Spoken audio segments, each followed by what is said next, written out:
Bom dia, irmãos. Que a graça e a paz do Senhor esteja com vocês. Uma alegria para mim estar aqui mais uma vez para poder compartilhar a palavra do Senhor. Eu quero começar esse momento orando e invocando a presença de Deus, pedindo para que o Espírito Santo, esse espírito de sabedoria e revelação, possa ministrar nossa vida, nosso coração nessa manhã. Amém? Pai, nós queremos invocar o Seu nome aqui nesse lugar. Uma vez mais, chamamos por Ti, Senhor. Uma vez mais, pedimos por Tua graça, por Tua misericórdia, Senhor. Uma vez mais, Senhor, rogamos e pedimos que o Senhor venha iluminar os olhos do nosso coração, para que nós possamos conhecer-Te cada dia mais. Que o Senhor possa desvendar as maravilhas da Tua lei hoje, Senhor, para nós aqui nessa manhã, nesse lugar. O Senhor tem feito isso constantemente com o Seu povo e nós pedimos, continua fazendo aqui e agora em nossas vidas, Senhor. Aí, cada pessoa em sua casa, que em nome de Jesus um espírito de sabedoria e revelação seja e venha sobre eles, Senhor. E que nós possamos conhecer-Te mais hoje através da Tua palavra. Que nós possamos conhecer mais a respeito da esperança para a qual fomos chamados. Que nós possamos conhecer mais a respeito da gloriosa herança que temos nos santos. E que possamos desfrutar mais da grandeza, Senhor, do poder que opera em nós. Na mesma intensidade e força que operou em Cristo, ressuscitando a Cristo dentre os mortos. Que em nome de Jesus, nessa manhã, o Senhor fale profundamente aos nossos corações, às nossas vidas, Pai. Essa é a nossa oração, Deus, em nome de Jesus. Amém. Eu gostaria que você que está aí na sua casa pudesse abrir sua Bíblia na carta de Paulo aos Efésios, no capítulo 1. Nós vamos ler a partir do versículo 15. Okay? Nós vamos ler essa oração apostólica e nós vamos conversar um pouco a respeito de um tema, que é a riqueza da glória da nossa herança nos santos. Há um tempo atrás, creio que um ano e pouco atrás, quando eu estive aqui pregando, né, a última mensagem que eu preguei, eu falei sobre a esperança do nosso chamado. E me comprometi com vocês de continuar falando desse tema, de continuar pregando um pouco a respeito disso. E hoje eu quero cumprir com a minha palavra, quero falar um pouco a respeito da nossa gloriosa herança nos santos. Ok? Então vamos ler o texto de Efésios e vamos conversar um pouquinho a respeito da nossa herança. A palavra do Senhor diz assim: por isso, também eu, tendo ouvido a fé que há entre vós o Senhor Jesus e o amor para com todos os santos, eu não cesso de dar graça por vós, fazendo menção de vós nas minhas orações, para que o Deus de nosso Senhor Jesus Cristo, o Pai da glória, vos conceda espírito de sabedoria e de revelação no pleno conhecimento dele.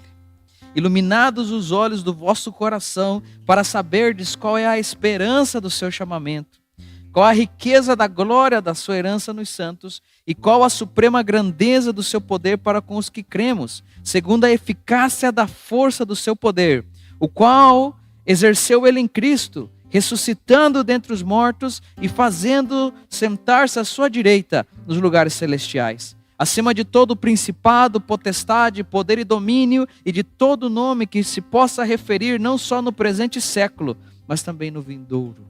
Olha só que texto espetacular, irmãos. O texto que nós estamos lendo e estamos propostos a compartilhar nessa manhã, ele traz temas para nós que excedem, né, o nosso entendimento. São temas que excedem a nossa compreensão natural. Então nós precisamos pedir pela iluminação do Espírito de Deus para que o nosso coração então possa perceber, para que o nosso homem interior possa entender todas as coisas que estão sendo propostas. E as coisas que Paulo está propondo ali, podemos enumerá-las em três. A primeira é a esperança para a qual nós fomos chamados. O Senhor, ele tem uma esperança para nós, um chamado esperançoso para nós. A segunda é a gloriosa herança que nós temos nos santos. E a terceira é a grandeza do poder que opera em nossas vidas. Essas três coisas que Paulo menciona nesse texto, o chamado, a herança, o poder, elas são marcas de uma ação genuína de Deus. Tudo aquilo que o Senhor vai fazer, tudo aquilo que Deus vai manifestar na terra, começa com um chamado esperançoso, que nos revela uma herança gloriosa e que nos leva a experimentar a grandeza do poder de Deus. Toda obra do Senhor tem essas marcas, essas são as marcas evidentes daquilo que o Senhor está fazendo. Agora, para que a gente possa seguir adiante e falar um pouco a respeito do tema que propomos, que é a herança, nós precisamos primeiro saber como é que esse tema se desenvolve na Bíblia. Existe uma construção na Escritura em torno do conceito de herança. Por exemplo, quando nós vamos para a história da redenção, a história da redenção é aquela história que conecta toda a Bíblia. É aquela história que começa em Gênesis e vai crescendo até se concluir no livro de Apocalipse. Quando nós olhamos para a história da redenção, nós vemos uma intenção clara em Deus. Deus trabalha para que nós possamos entender primeiramente que Ele é a nossa herança. Que não existe outro bem para nós que não seja o Senhor. E é a partir então dessa fonte inesgotável que é o próprio Deus, que nós podemos entender com mais precisão a gloriosa herança que nós temos nos santos.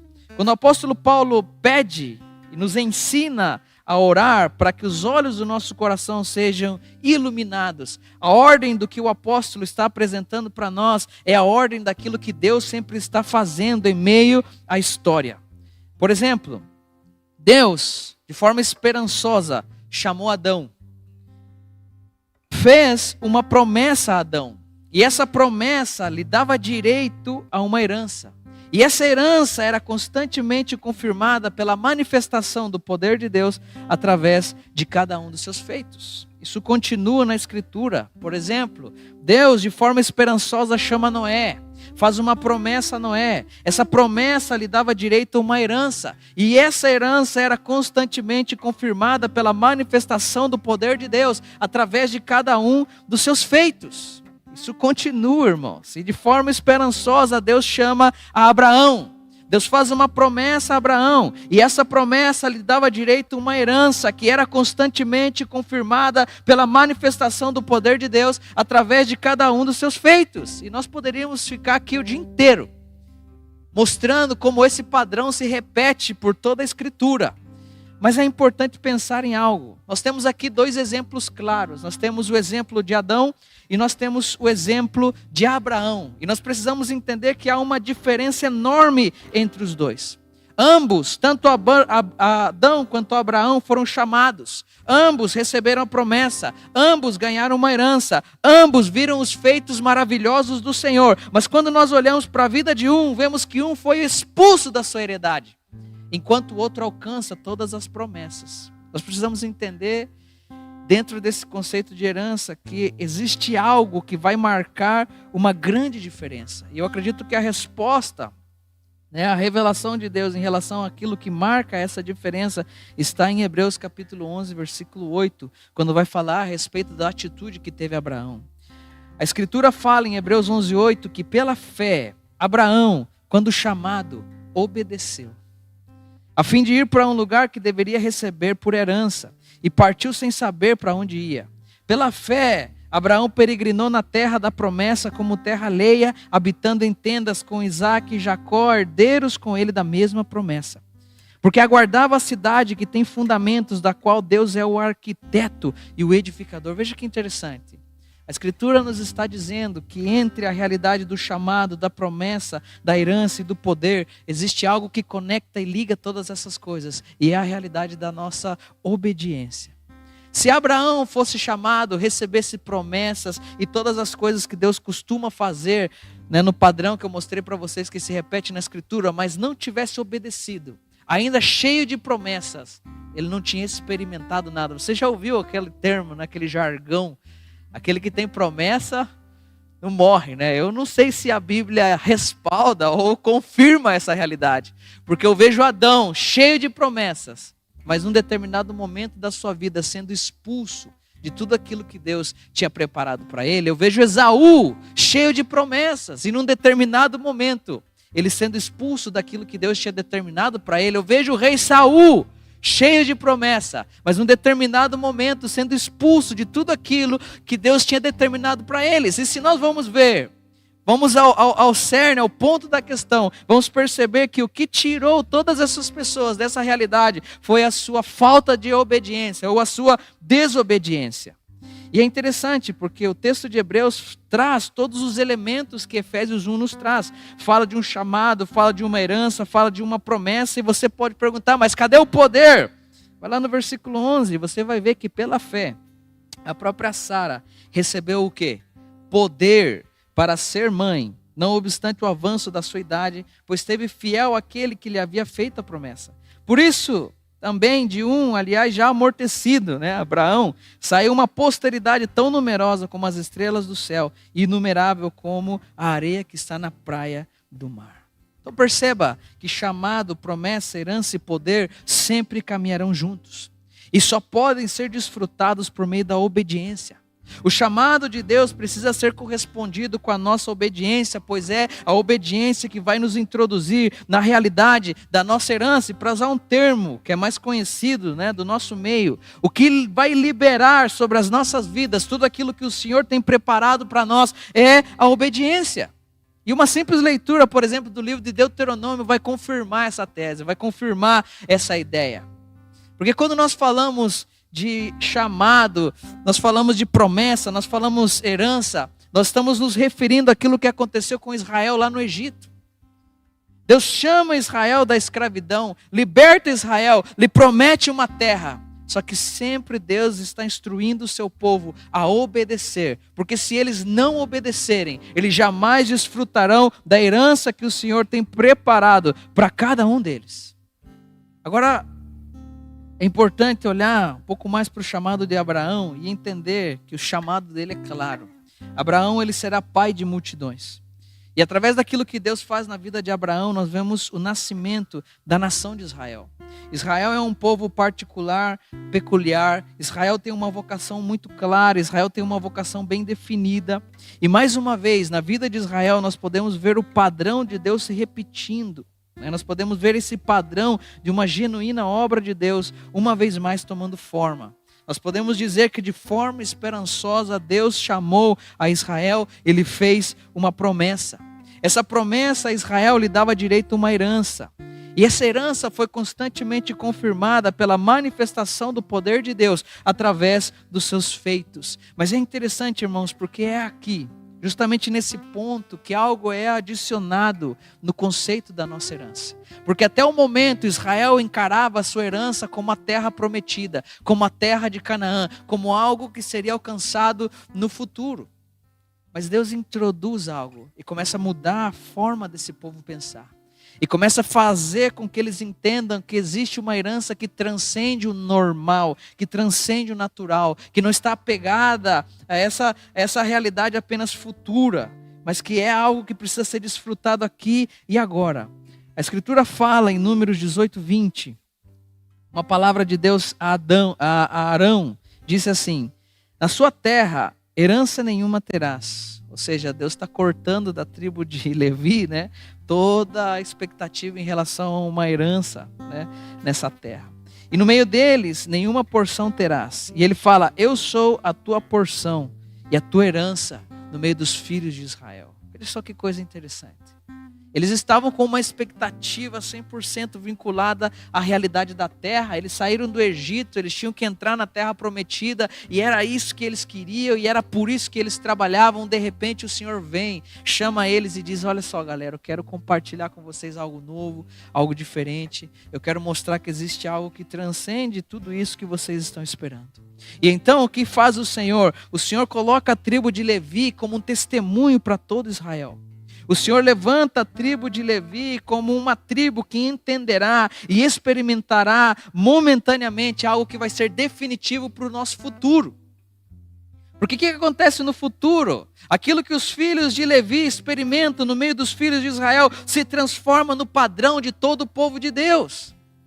Ou seja, nós temos que entender qual é a nossa porção, qual é a nossa herança.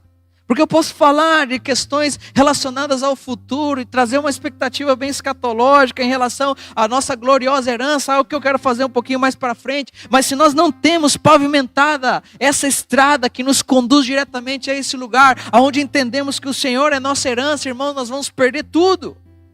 Porque o que acontece? Acontece que as pessoas estão fascinadas por coisas e lugares. Nós queremos as ruas de ouro, nós queremos o mar de cristal, irmãos. Não me leve a mal, mas eu não quero rua de ouro nem mar de cristal. Eu quero o Senhor.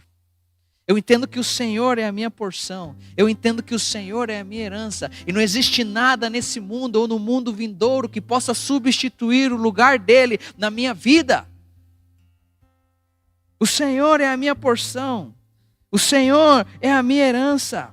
E se Ele é minha porção e a minha herança nesses momentos nos quais nós estamos, um tempo onde vivemos em uma pandemia, um tempo onde por todos os lugares nós vemos dor, sofrimento, desgraça. Se nós entendemos que Ele é a nossa porção e nossa herança, nós podemos descansar nele, porque Ele nos guardará como a menina dos seus olhos.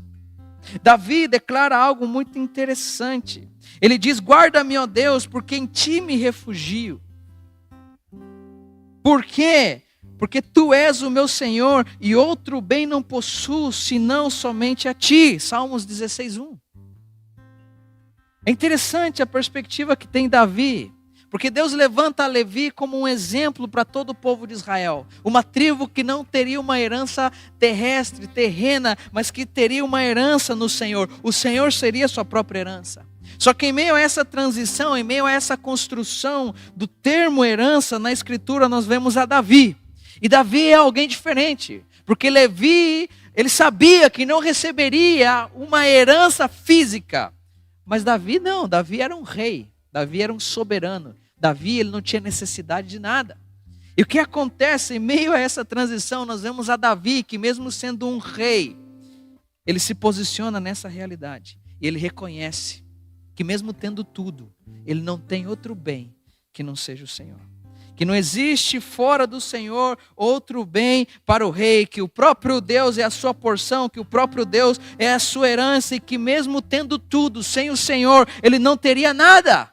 E mesmo não tendo nada com o Senhor, ele teria tudo. O mesmo Salmo 16, versículo 5, diz: o Senhor é a porção da minha herança e o meu cálice. Tu és o arrimo ou o sustento da minha sorte. E é interessante porque quando chegamos no Novo Testamento, dentro dessa construção, dentro desse panorama, a Escritura fala algo para nós. E que vai mudar totalmente a nossa perspectiva. Que vai nos ensinar que não é algo para alguns, ou algo para alguns que querem viver nessa perspectiva, mas que é algo para todos. Por quê? Porque 1 Pedro 2,9 vai dizer que nós somos uma nação de sacerdotes. A Escritura diz assim: vós porém sois raça eleita, sacerdócio real, nação santa, povo de propriedade exclusiva de Deus. O que o Senhor está falando? Está falando que nós somos uma nação sacerdotal, que hoje somos uma nação de sacerdotes e precisamos reconhecer que o Senhor é nossa herança. Não sei você, mas eu dava um glória a Deus aí sentado nesse sofá, ou não sei o que está fazendo. Mas isso é maravilhoso. Nós estamos num tempo onde não é apenas para alguns, mas é para todos. Nós somos uma nação de sacerdotes e precisamos entender que o Senhor é a nossa herança.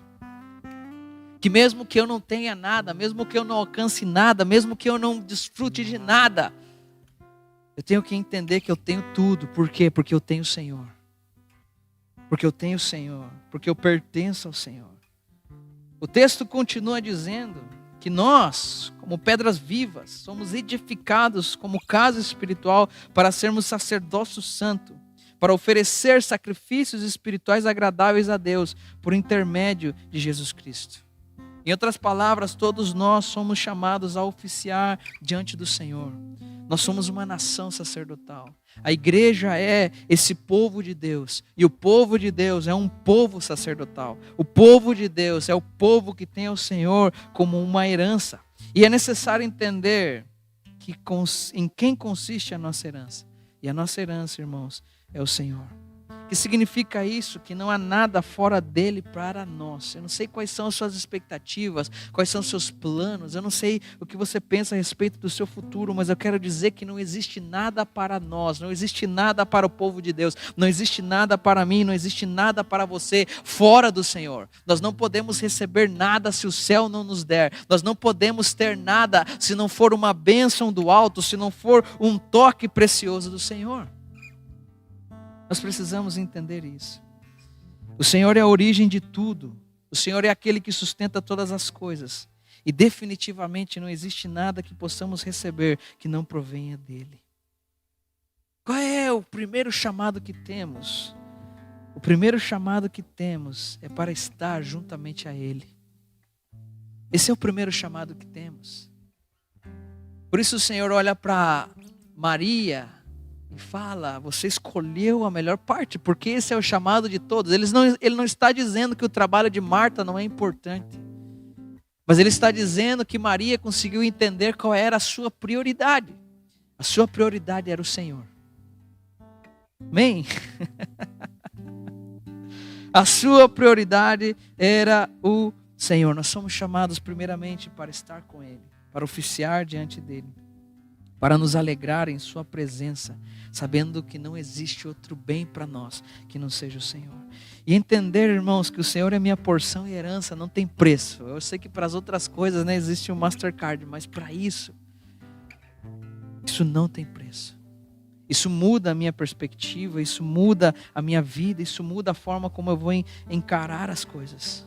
Nós temos uma herança aqui e agora. Nós temos uma herança no presente. E essa herança aqui e agora que temos é o próprio Deus. E tudo aquilo que nós precisamos está nele, porque Ele é uma fonte inesgotável. Nós precisamos deixar de ser como Israel, quando foi denunciada pelo profeta Jeremias. E qual foi a denúncia? A denúncia é: vocês trocaram o Senhor.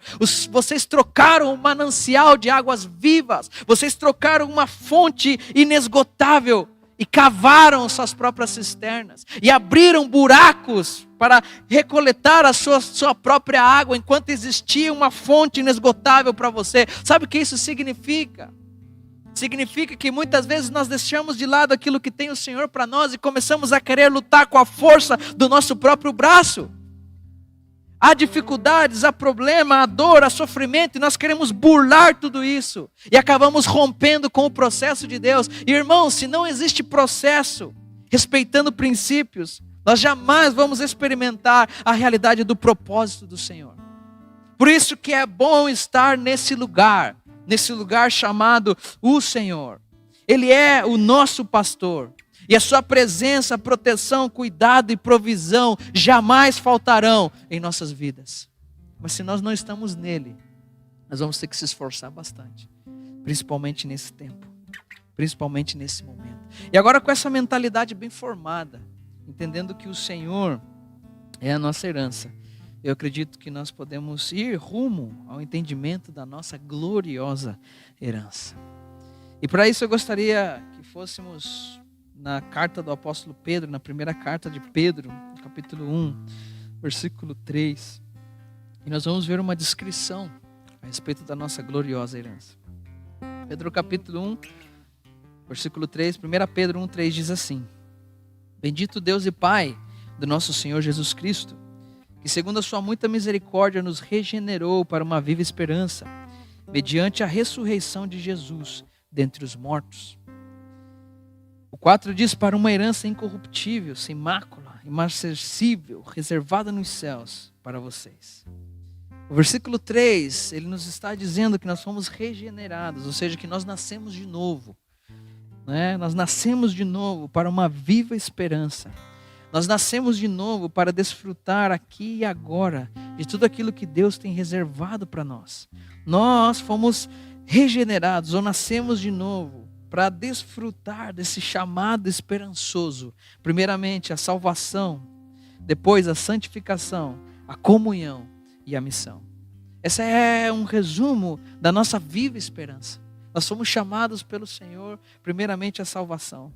Essa salvação precisa ser desenvolvida, o que nos leva à realidade da santificação. Essa santificação precisa ser compartilhada, isso nos leva à realidade da comunhão. E essa comunhão não pode ser um fim em si mesmo. Nós não podemos apenas ser um clube santo. Nós precisamos fazer com que isso se transforme em combustível para a nossa missão. Porque o evangelho que vai ser pregado no fim é um evangelho acompanhado de um poderoso testemunho. O evangelho vai ser pregado em testemunho a todas as nações. E então virá o fim. Isso é um resumo simples da nossa viva esperança. Mas também diz que nós fomos regenerados para algo futuro. Ok? Não apenas para algo presente, mas nós fomos regenerados para algo futuro. O Senhor tem promessas claras para cada um de nós. Nós fomos regenerados para uma herança incorruptível, para uma herança sem mácula, para uma herança imarcessível, para uma herança que está reservada nos céus para cada um de nós. Nós nascemos de novo para uma herança que não pode ser extraviada, consumida ou destruída, porque ela está guardada na realidade celestial. E essa herança vai ser desfrutada de maneira plena quando chegue o momento, quando se manifeste a realidade do reino vindouro, quando entremos no estado eterno, quando chegue os tempos do fim. Agora, o uso que o Novo Testamento traz da palavra herança pode ser classificado em 3 partes. O primeiro uso que o Novo Testamento traz, os 2 primeiros, na verdade, são usos bem normais, bem corriqueiros. A palavra herança é utilizada no Novo Testamento para descrever terras ou propriedades que no curso ordinário da vida vai passando de pai para filho, devido à morte, geralmente do seu pai. Segundo o uso da palavra, seria uma parte da terra ou propriedade que é dada como um presente. Okay? E aí existem vários lugares onde você vai ver isso aí acontecendo no Novo Testamento. Mas também há um uso muito especial, que é um uso que se refere a essa herança gloriosa, a essa herança que está preparada para nós para o futuro. E o terceiro uso dessa palavra herança se refere à condição e às futuras posses do cristão no novo estado de ordem que será introduzido quando Cristo venha. Então nós somos chamados a uma esperança que se manifesta aqui. Nós temos uma herança nesse momento que é o Senhor e precisa ser desfrutada nesse lugar. Mas também Deus quer que coloquemos os nossos olhos na eternidade. Se lembra de Abraão? Abraão saiu da sua terra, da sua parentela. Hebreus 11:8 fala que ele obedeceu e fez tudo aquilo que fez, porque ele tinha uma expectativa na eternidade, porque ele esperava no Senhor, porque ele esperava naquele que era o arquiteto e o fundador de uma cidade que não estava aqui na terra, mas que estava nos céus. O termo herança se refere ao fato de que quando Cristo volte, nós vamos ter o cumprimento pleno de todas as promessas de Deus. E uma vez que se cumpram plenamente cada uma dessas promessas, nós vamos ter o direito de desfrutar de toda a nossa gloriosa herança. Isso é fantástico, irmãos. É fantástico por quê? Porque eu preciso ter meus pés na terra, mas a minha cabeça no céu. Eu acredito que aqui se encontra um bom equilíbrio. Eu preciso entender que aqui é o lugar onde eu estou militando, lutando, trabalhando, mas eu luto, milito e trabalho com essa perspectiva celestial. E quando Pedro vai descrever a herança, ele fala que ela é incorruptível. O que significa isso? Que ela não está sujeita à corrupção ou à decadência. Não importa quanto tempo ela fique reservada para nós nos céus, ela não vai se corromper, ela não vai decair, ela não vai estragar. Pelo contrário, o que se estraga são as coisas que nós queremos armazenar indevidamente aqui nessa terra. A herança, ela é sem mácula. Essa herança gloriosa é sem mácula. Significa que não existe manchas nela. Em outras palavras, nada pode corrompê-la. Ela é pura em sua natureza e essência. E sendo pura em sua natureza e essência, significa que ela está livre de qualquer coisa que possa deformá-la ou debilitá-la. Essa herança gloriosa jamais perderá sua força e vigor. Ela jamais se desfará. Diz que ela é imarcessível, né? Essa palavra difícil aí. O que significa isso, mano? Significa que ela não desvanece. Piorou. O que é isso aí? Significa que ela jamais perde o seu brilho. Ela jamais perde o seu brilho. Moisés subiu ao monte. E com o tempo, O brilho em sua face, em seu rosto, se desvanecia, se perdia.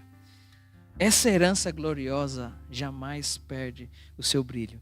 E é interessante, uma curiosidade, a palavra no grego aqui para imarcessível é a palavra amarantos. Essa palavra significa que não se seca, da onde vem o nome de uma flor chamada amaranto, que é o símbolo daquilo que é perpétuo. Quando fala que ela é imarcessível, se refere à sua eternidade. Nós vamos desfrutar de maneira plena e para sempre de tudo aquilo que Deus tem prometido para nós. E ele termina dizendo que essa herança gloriosa está reservada nos céus. E o céu, você sabe que para nós, os cristãos, ele representa o total cumprimento de todas as promessas de Deus. No céu, ou no estado eterno, ou na consumação de todas as coisas, ou no mundo vindouro, depende do termo que você mais gosta de usar. Ali, nesse lugar e nessa realidade, nós vamos desfrutar de tudo aquilo que Deus tem preparado, de tudo aquilo que Deus tem reservado para nós. Quando chega esse momento de consumação, Apocalipse 21:1, essa visão que João tem, ele diz que ele vê um novo céu, uma nova terra, pois o primeiro céu e a primeira terra passaram, o mar já não existe. E ele vê a cidade santa, a Nova Jerusalém, que descia do céu da parte de Deus, ataviada como uma noiva adornada para o seu esposo. E então ele ouve uma voz. E essa voz dizia: eis o tabernáculo de Deus com os homens, e Deus habitará com eles, eles serão o povo de Deus, e Deus mesmo estará com eles. Veja que aqui temos o cumprimento pleno. O tabernáculo de Deus com os homens e Deus habitando em meio deles. Eles serão povos de Deus e Deus mesmo estará com eles. E o que vai acontecer? Ele enxugará dos olhos deles toda lágrima. A morte já não existirá. Não haverá luto, pranto, dor, porque as primeiras coisas passaram.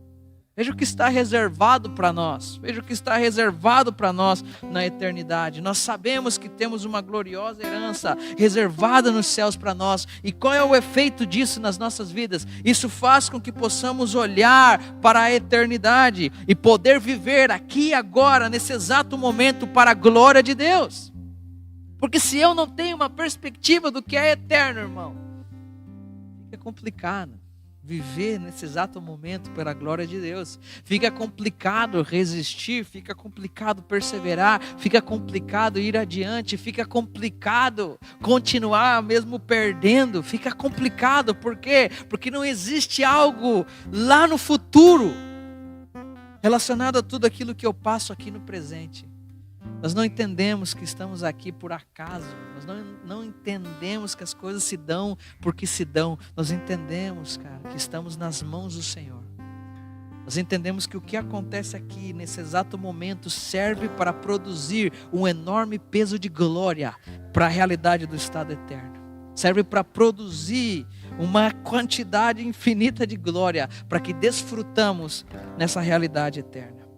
Essa expectativa em relação ao mundo vindouro, essa visão da eternidade, ela moveu os homens do passado. Eu falei para você do exemplo de Abraão, que é citado em Hebreus capítulo 11.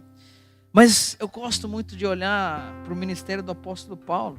Ela foi combustível para muita gente, mas principalmente ela foi combustível para o ministério do apóstolo Paulo. E às vezes eu fico perguntando como é que Paulo fez tanta coisa.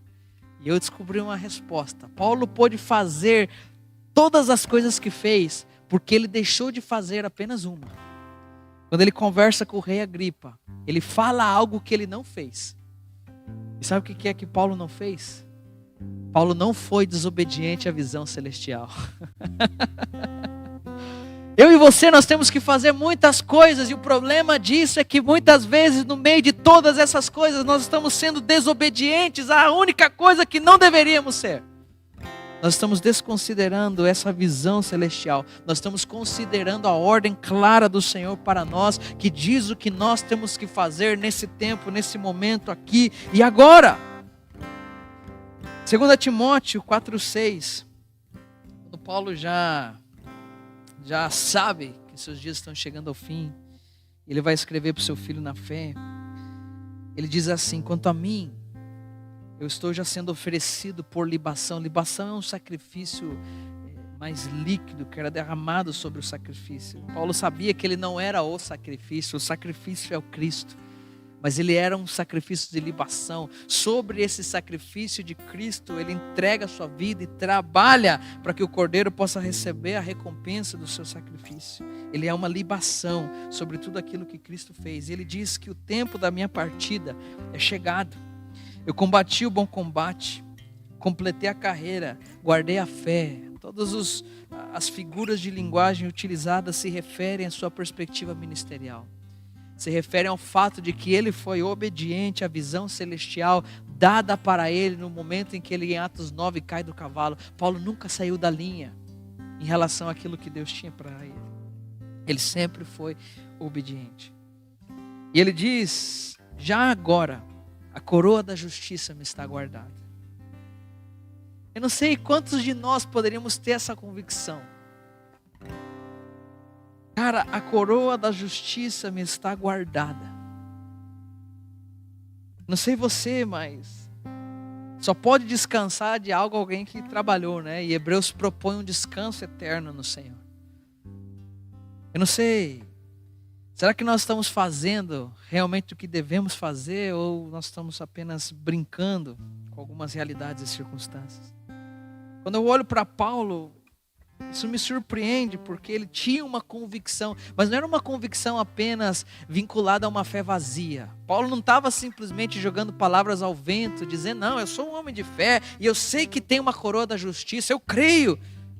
A vida dele demonstrava tudo isso. Na terra, no momento presente, ele viveu para a glória de Deus, e ele sabia que esse tempo aqui estava terminando, e que chegou o momento de desfrutar das realidades eternas. Uma coroa de justiça estava guardada, estava reservada para ele, a qual o Senhor, reto juiz, me dará naquele dia. E olha só que notícia maravilhosa, e não somente a mim. Maravilhoso, irmãos, não somente a mim, mas também a todos quanto amam a sua vinda. E aí eu posso dizer: eu te amo, Senhor, 5 horas por dia, e não fazer nada daquilo que Ele me está pedindo. E me auto-sabotar, e me auto-enganar, porque eu não entendi o que significa amar a vinda do Senhor. Amar a vinda do Senhor começa com aquilo que eu te disse no começo, entendendo que o Senhor é a sua herança. Uma vez que você entende que Ele é a sua herança, você vai querer passar tempo com Ele. Você vai querer amá-lo cada dia mais. E uma vez que você o ama cada dia mais, você vai começar a conhecer as coisas que estão no seu coração. E uma vez que Ele compartilha do que Ele tem com você, você não vai conseguir mais viver sem amar o seu retorno, sem amar a sua vinda. E você pode ver em Atos dos Apóstolos, nas epístolas paulinas, tudo aquilo que Paulo fez por amor à vinda do Senhor. Ultimamente eu tenho estado envergonhado de dizer que eu amo a vinda do Senhor, e olhar e dizer: puxa, eu não tenho feito nada. Sei quem se identifica comigo, mas eu entendo a graça e tudo isso, irmãos, vocês me conhecem. Eu sei muito bem todas as outras dinâmicas, implicações e realidades, mas agora eu sei de uma coisa, que o Senhor nos está chamando a tomar uma posição diante dEle, a viver aqui, nesse momento presente, de uma forma que nós possamos dar glória a Deus.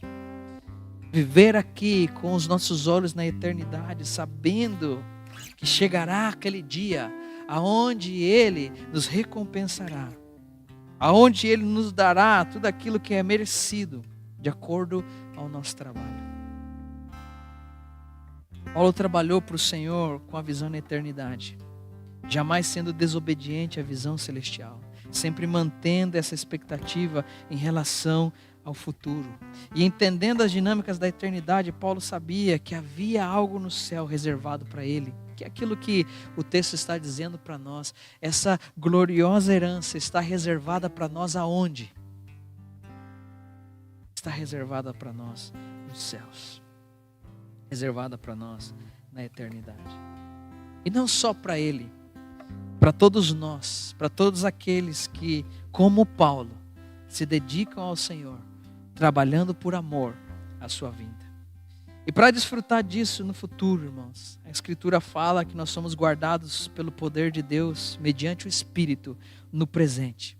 E isso é tão certo que o próprio Espírito é dado para nós como uma garantia, como um penhor, como uma forma de pagamento antecipado, como um sinal de um negócio nesse momento, que diz que aquilo que foi prometido no futuro se cumprirá. Efésios 1:3 fala que depois que ouvimos a palavra da verdade, o evangelho da nossa salvação, depois que cremos nele, fomos selados pelo Espírito Santo da promessa. E o Espírito Santo da promessa é o penhor da nossa herança. Ele é o penhor da herança, até o resgate da sua propriedade, em louvor da glória de Deus. Herança na Bíblia, irmãos, é um tema bem amplo. Mas se nós aqui, nessa manhã, considerarmos apenas essas duas perspectivas, a perspectiva presente, a perspectiva futura, e se nós conseguirmos entender cada uma delas, se nós conseguirmos entender as implicações de cada uma delas, se nós conseguirmos entender o lugar e aquilo que demanda de nós cada uma delas, nós estamos então prontos para experimentá-las. A herança no presente consiste no Senhor, Ele é a minha porção. E a herança no futuro consiste em desfrutar plenamente de todas as promessas feitas por Deus no mundo vindouro. Uma parte sucede e acontece pela graça. Outra depende do nosso trabalho. O trabalho que é realizado por nós aqui na terra. Só não dá para esquecer de uma coisa. Que tanto a presente quanto a futura, que uma vai depender da outra. Porque eu não posso esperar nada do Senhor no futuro, se eu não convivo com Ele aqui e agora, no presente. Que Deus abençoe você aí na sua casa. E eu gostaria de terminar essa mensagem orando. Pai, que em nome de Jesus, essa palavra possa trazer o norte às nossas vidas. O Senhor sabe que nossa intenção não é simplesmente falar de algo da Bíblia, Deus, mas é trazer algo que possa servir como um norte para nós. Deus, eu tenho entendido nesses dias que eu preciso pôr o Senhor no seu lugar, no lugar devido. Eu preciso tributar a glória devida ao seu nome. Eu preciso desfrutar mais dessa herança que é o Senhor na minha vida. Eu preciso escolher, Senhor, a melhor parte, ó Deus. Eu preciso disso, Senhor. Nós estamos, e eu sei que eu posso falar por todos nós, muitos de nós, Senhor, estamos apegados a tantas coisas e presos numa rotina tão sinistra, Senhor, que nos impedem, Senhor, de sentar aos seus pés. Eu sei que nós não vamos ficar o dia inteiro ali, mas existe um momento para fazer isso. Existe uma consciência, existe uma condição na qual nós queremos estar, desfrutando do Senhor, desfrutando da nossa herança, aproveitando tudo aquilo que o Senhor tem preparado para nós, envolvidos com os negócios do nosso Pai, como o evangelista Lucas relata a respeito de Jesus. Eu oro e peço em nome de Jesus, que o Senhor nos dê essa graça, que o Senhor nos ministre, Senhor, dessa forma profunda, Deus, em nome de Jesus. Nós não podemos viver sem isso. Nós não podemos estar nesse lugar ou permanecer nesse lugar sem ter essa consciência, Senhor. Sem entender que o Senhor é a nossa porção, sem entender que o Senhor é a nossa herança, sem entender que não existe outro bem mais importante que o Senhor nas nossas vidas. E que isso nos impulsione a caminhar em direção àquilo que o Senhor tem. Que isso nos impulsione a trabalhar pelo Senhor. Que isso nos impulsione a viver aqui no momento presente, Senhor, glorificando, dando glórias a Ti, Senhor. Que a nossa vida seja um reflexo, Senhor, desse pensamento. Que a nossa vida seja um reflexo das nossas orações, da nossa intimidade, da nossa comunhão contigo, Deus. E que possamos literalmente, verdadeiramente ser o sal e a luz nessa terra, Senhor, como propõe a Escritura para nós. Em nome de Jesus nós oramos. Muda, Senhor, nossa mentalidade e perspectiva. Muda, Senhor, muitas vezes, Senhor, a nossa condição. Nós estamos, Senhor, muitas vezes, Senhor, perdidos, sem um norte. Mas que essa palavra seja um norte para nós. Que voltemos, Senhor, que busquemos e perseveremos em buscar ao Senhor. Que possamos nos voltar a Ele, Senhor. Que possamos ouvir, Senhor, o Seu chamado. Estar, Senhor, em Ti. Conhecer mais a respeito da esperança do Senhor para nós. Conhecer mais a respeito dessa gloriosa herança. E experimentar mais desse poder, Deus, que opera em Cristo, ressuscitando Cristo dentre os mortos, e que na mesma intensidade e proporção opera nas nossas vidas, Deus. Nós precisamos disso, Senhor. Nós precisamos disso, Senhor. Nós precisamos disso, Senhor. Paulo orou por isso, Senhor, por toda uma região, Senhor. Ele pediu para o Senhor para que isso acontecesse em meio a essa congregação. E nós estamos pedindo mesmo, Senhor. Que o Espírito de sabedoria e revelação ilumine os olhos do nosso conhecimento. Ilumine os olhos do nosso entendimento. Ilumine os olhos do nosso homem interior, para que nós possamos caminhar nessa realidade e perspectiva em nome de Jesus. Nós não queremos mais caminhar perdidos, ou sem saber para onde ir. Nós queremos pôr os nossos olhos no autor e consumador da fé. Nós queremos ter essa visão da eternidade, para que o nosso momento presente seja afetado por isso, Deus. Em nome de Jesus. Em nome de Jesus. Faz o que nós não podemos fazer, Senhor. Faz o que homem nenhum pode fazer. E ministrar o seu povo, os seus filhos, Senhor. Cada um aí em sua casa, em seu lar. Talvez em qualquer outro lugar onde esteja ouvindo e recebendo isso. Que essa pessoa, esse irmão, essa irmã, essa família, que eles sejam tocados, profundamente ministrados pelo Senhor. E que em nome de Jesus nós possamos ver no passar dos dias, do tempo, algo mudando em nós. Em nome de Jesus. Em nome de Jesus, Pai. Amém e amém, Senhor.